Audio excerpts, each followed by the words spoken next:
Imagine a 60-year-old man who needs daily medication just to stay alive, yet somehow has a bounty of 7.6 billion won on his head. He is one of the deadliest killers alive.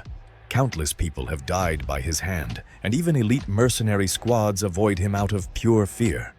At age 10, he was already learning how to take apart and rebuild firearms. He was training with one every single day of the year. He worked as a Russian spy. He walked through terrorist organizations, and eventually that same man ended up serving a South Korean conglomerate. But after 50 loyal years, a newly appointed young boss tossed him aside for one simple reason. He had gotten old, and now he had cancer. After being discarded, Peter opened a small bookstore and tried to live out a quiet life, following his doctor's orders and taking his cancer medication like clockwork. That peace shattered the day a high school girl walked into his shop. She claimed she needed study materials for her younger sibling, but the moment Peter turned his back to search the shelves for her, she pulled out a knife, ready to strike him down. Before she could move, Peter spoke a single line that froze her in place. "I spent 50 years doing dirty work as an assassin. Do you really think I can't smell the blood on you?"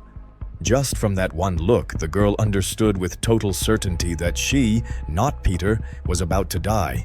But then, Peter suddenly stepped in front of her, shielding her body with his own. Two more assassins had just appeared, perched on the bookshelves behind them. As Peter tried to push himself up to fight, the girl noticed blood spreading across his torso.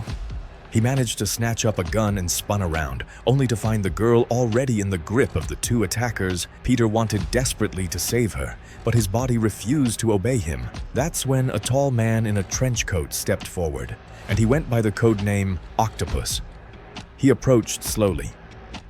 "The only reason I bothered showing up myself," he said, "thousands of people are hunting you down because of that 7.6 billion won bounty." Peter answered flatly, "That happens to be exactly how much is sitting in my bank account." Octopus smiled. "Exactly. Money you spent your entire life earning. So do me a favor and make sure you die by my hand." With that, the two men began savagely beating Peter against the bookshelf before hurling him down the next corridor. He looked completely finished, knocked out cold. But it was a trick. "Consider this a little gift from me," Peter muttered, and hurled a flashbang straight into Octopus's face, lighting up the entire bookstore in a blinding flash. By the time anyone could see straight again, Peter was already gone. He dragged his wounded, aging body through the rain until he reached a nearby park. For all his legendary strength, there was nothing he could do against the cancer eating away at him from the inside. His mind drifted back over his life. 50 years given to a company without ever chasing riches or glory, and somehow still feeling completely empty at the end of it. In the end, his body gave out, and he collapsed in the park under the falling rain. Meanwhile, back in the bookstore, two of Octopus's subordinates were still talking about the legend they had just witnessed. Their conversation was cut short by an unfamiliar voice. "This was the very first photo ever taken of me. I don't know what happened, but when I woke up, this body felt completely full of life again." A man with a ponytail stepped forward to confront the stranger. The stranger replied calmly, "Take me to Octopus. That means you have to die." He swung his fist with full force. The stranger caught the punch completely with one hand.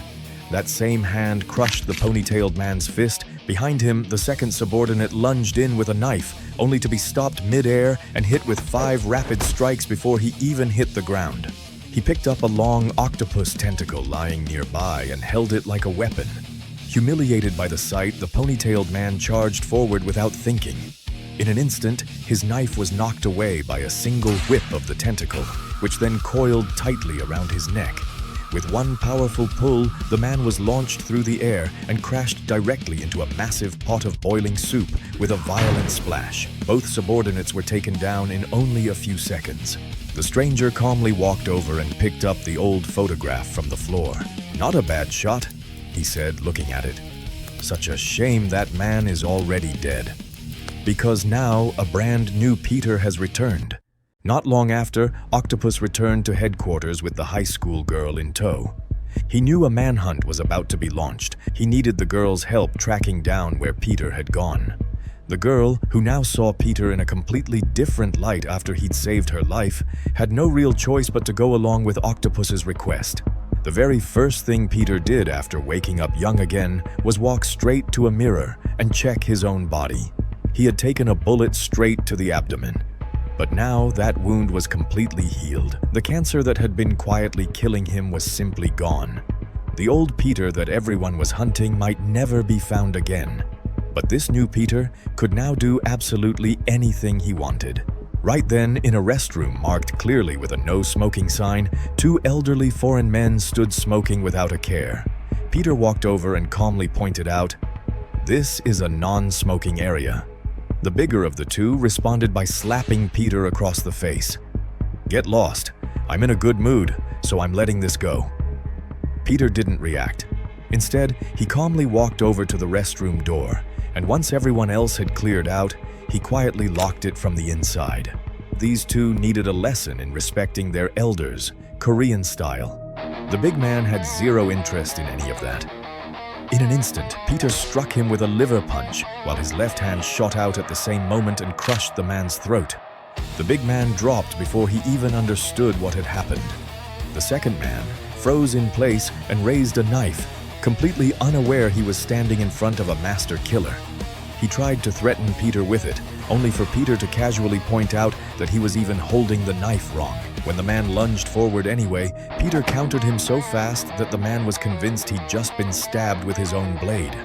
In reality, the knife was already sitting in Peter's hand. The tanned man screamed in pain anyway. "I didn't stab you," Peter told him flatly. "If I had, you'd already be dead 3 times over." "Who are you?" the man stammered. Peter stepped closer and gripped his shoulder. "Stay out of underworld business from now on. If you knew who I really was, you wouldn't be walking out of here alive." Faced with that quiet menace, the tanned man was too terrified to say another word, and he'd already wet himself. Peter changed into the big man's clothes, which fit him almost perfectly. But the moment he checked his phone, his mood soured. His bank account had been completely wiped out. As he stood there, his thoughts drifted back to where it all began. Peter had grown up in the Honor Orphanage. That orphanage, which had once presented itself as a charity caring for orphans, now a massive criminal cartel with its hands buried deep across the country. Now, piece by piece, he intended to tear it apart. Meanwhile, across the city, Octopus stood inside a warehouse, face to face with his own target. The man seemed almost amused that Octopus had shown up completely alone. "You Glory Club people are far too greedy," Octopus replied. "I went through the trouble of setting up quite the welcome for you." On cue, a wave of heavily muscled men poured out from the shadows. The target found his calm confidence almost irritating. At his command, every mercenary in the room rushed at Octopus at once. Moments later, it was the target himself left shaking on the ground, watching his men get torn through with ease. Octopus moved like he had no bones at all, wrapping himself around one attacker and choking him until his face turned blue. Finally, Octopus turned, his body angled away and lunged straight at the target himself. Later, inside the VIP section of one of the branch restaurants, a staff member approached a young stranger. "Do you have a reservation with us?" he asked. "No," the young man replied, "but I do have a complaint about my card. It's missing about 7.6 billion. The moment Octopus heard that number, his expression shifted into something far darker. He immediately ordered the door shut. Could this be Peter's son? But as far as Octopus knew, Peter had never had any family at all. Unless this stranger could explain himself clearly, he wasn't leaving the room alive. Octopus held up 2 fingers. "You have 2 options. 1. Tell me exactly where Peter is. 2. Take a bullet to the head and die right where you're standing." The young man looked back at him, unbothered. Option 3. "I am Peter." Octopus couldn't believe what he was hearing. He warned the young man flatly, "Tell the truth about Peter or things would get ugly fast." Peter just looked back at him, completely unbothered. "If you really want to know that badly, you're welcome to come and find out. Before the waiter standing nearby could even pull the trigger, something tore through his neck at blinding speed. He dropped dead on the spot, a single chopstick buried perfectly in his throat, straight through the major artery. The girl could barely process what she'd just seen. What stunned her even more was that Peter looked about the same age as her. Octopus, however, just looked intrigued. Impressive skill, I'll admit, but you still have to die. He whipped out his gun and opened fire. Peter flipped the table up in an instant to block the shots. This isn't some movie. A table can't actually stop bullets. A pool of bright red liquid spread slowly across the floor, and for a second, Octopus assumed it was blood. Crouching down to check, he realized it was nothing but spilled chili oil. Peter was already gone without a trace. While Octopus scanned the room for any sign of him, Peter suddenly appeared crouched above a pillar, his cheeks puffed out with liquid. He spat it directly into Octopus's face. In that same heartbeat, Peter launched into a smooth, relentless combo, finishing with a brutal strike to the chin. He's too fast.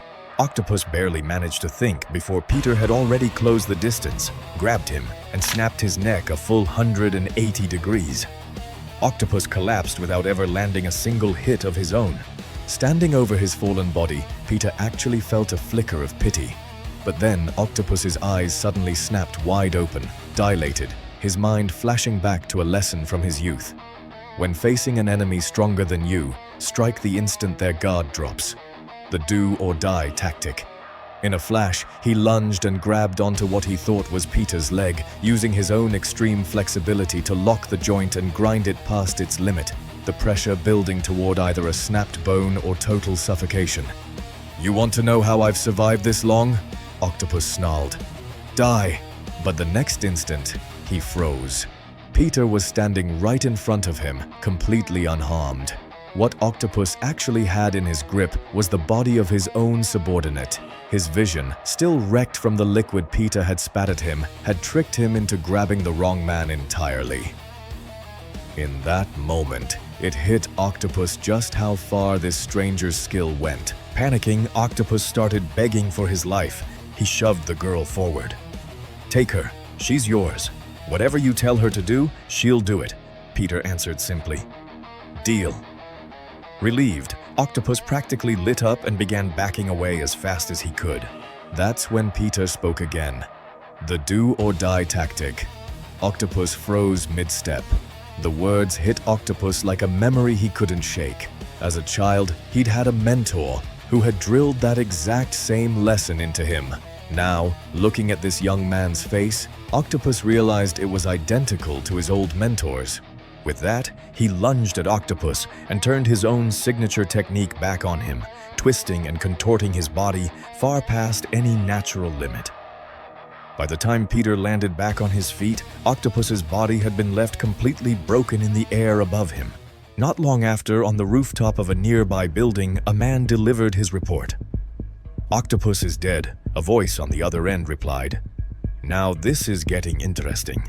Meanwhile, Peter had already disposed of every body in the room and walked casually back out onto the street. Above him, massive screens on every high-rise building lit up with wanted posters bearing his face. Even the flyers being handed out by street staff were covered with his photo. None of it rattled Peter. He was a man on a mission of revenge now. He couldn't pull off everything alone. And one particular person immediately came to mind. He made his way to a public restroom packed with homeless people taking shelter inside. Hidden somewhere in that grimy space was a secret compartment. Peter finally found and pressed a hidden button, triggering a door that opened onto a passage leading underground. What waited below looked nothing like the rundown restroom above, an almost dazzlingly luxurious room hidden right under the city's feet. Without warning, a sharp spike pressed against his throat. A woman stood there holding it, a German shepherd at her side. She was completely blind, but her sense of smell more than made up for it. More than anything else, what she picked up on was the thick scent of bloodlust rolling off him. She'd already decided he was an assassin sent by the Glory Club, and she came at him swinging her cane in wide, sharp arcs. Peter dodged every single swing, though he eventually found himself pinned against a wall. She hurled the cane at him next, following it immediately with a flying knee strike. A second later, she was the one hitting the floor instead. The instant she landed, something shifted. The bloodlust she'd sensed on him simply vanished. Her dog lunged forward, and everyone braced for a fight. Instead, the dog started happily playing with this total stranger. A few drinks later, the woman, named Jiwon, still hadn't fully processed what she was looking at. She kept reaching out and touching Peter's face, unable to believe that the 60-year-old man she used to know had somehow turned into this young guy with skin smoother than her own. What in the world happened to you? I want whatever this is too. It turned out Jiwon was an old friend of Peter's from way back. So, you actually want to take on the Glory Club?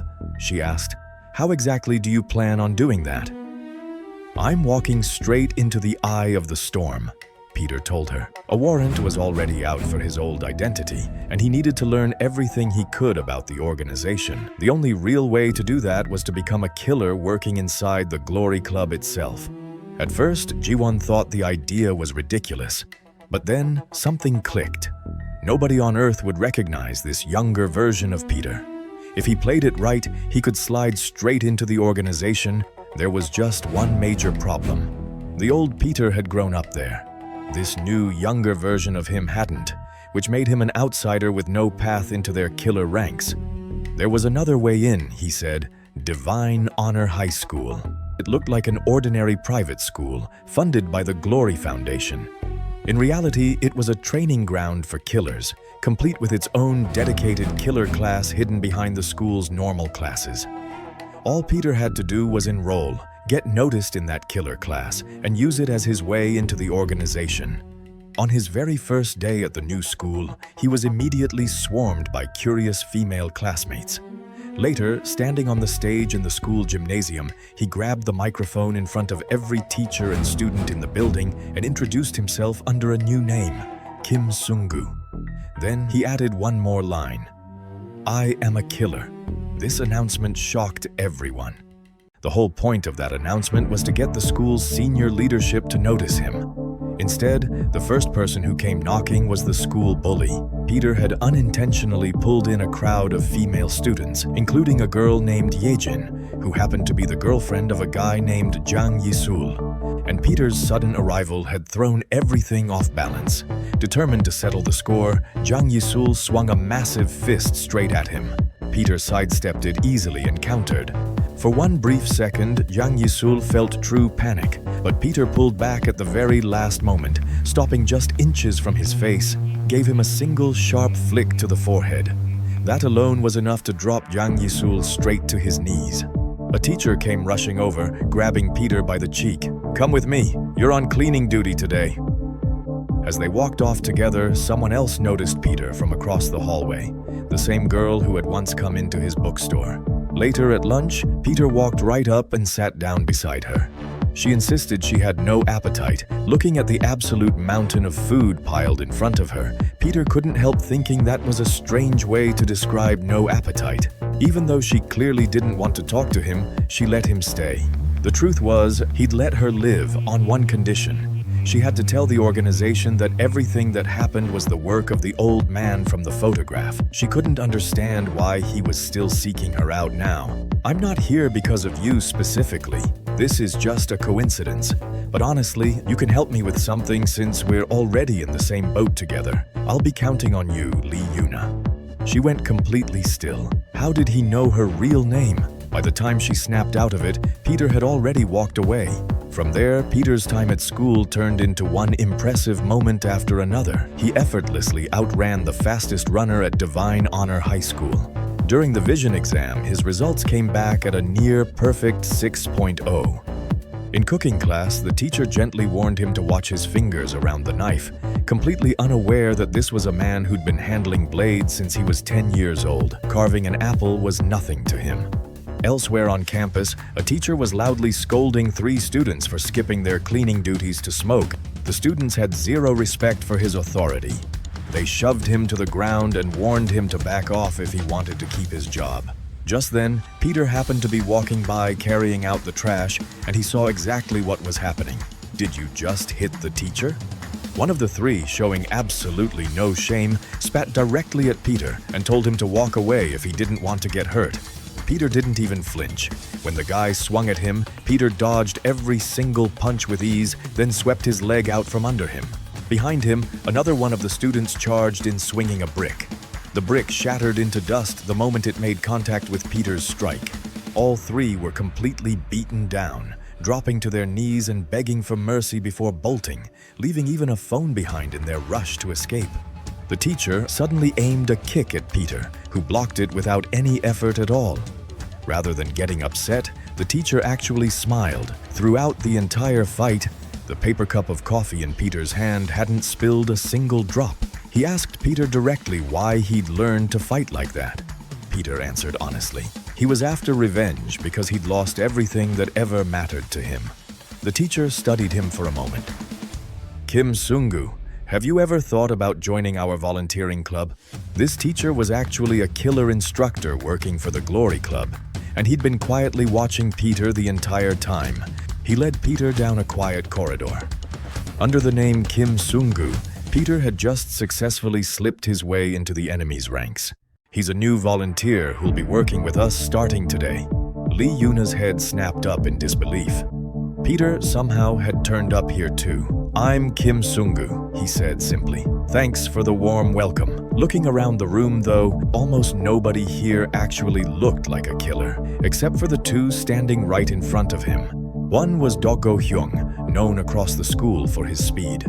The other was his brother, Doko Jae, known for raw strength. Both were graduates of the 58th generation. Well then, let's give him a proper welcome. The rest of the class seemed genuinely excited to welcome their new classmate.